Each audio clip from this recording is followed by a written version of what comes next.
gaika sailkatzea etxe barruan egin beharreko lana da, eta beraz guztion ardura da.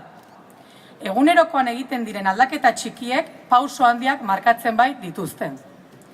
Mundu garbiago eta justuago batean bizitzeko aukera dugu birziklapenaren bidez. Beraz, dudarik egin gabe, birziklatu dezagun.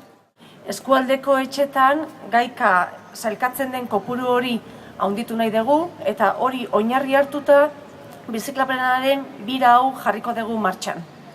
Birziklatzearen garrantzia eta ez birziklatzearen kaltea zabaldu nahi dugu eskualdeko 28 herrietan zehar. Gerta daitekelako edonorrek zalantzak, dudak, kezkak izatea hondakina sailkatzeko garaian, eta nolabait hori ondo egitea, hondakinak identifikatzea hori da ikasi nahi duguna guztion artean. Birziklapen bira hau herri guztietara zabalduko da. Bertan, alde batetikan informazio guztiarekin erakusketa bat egongo da. Erakusketa hori plazetara iristen denean herritarrei irekita egongo da eta baita ere ikasleen bisitak ere jasoko ditu.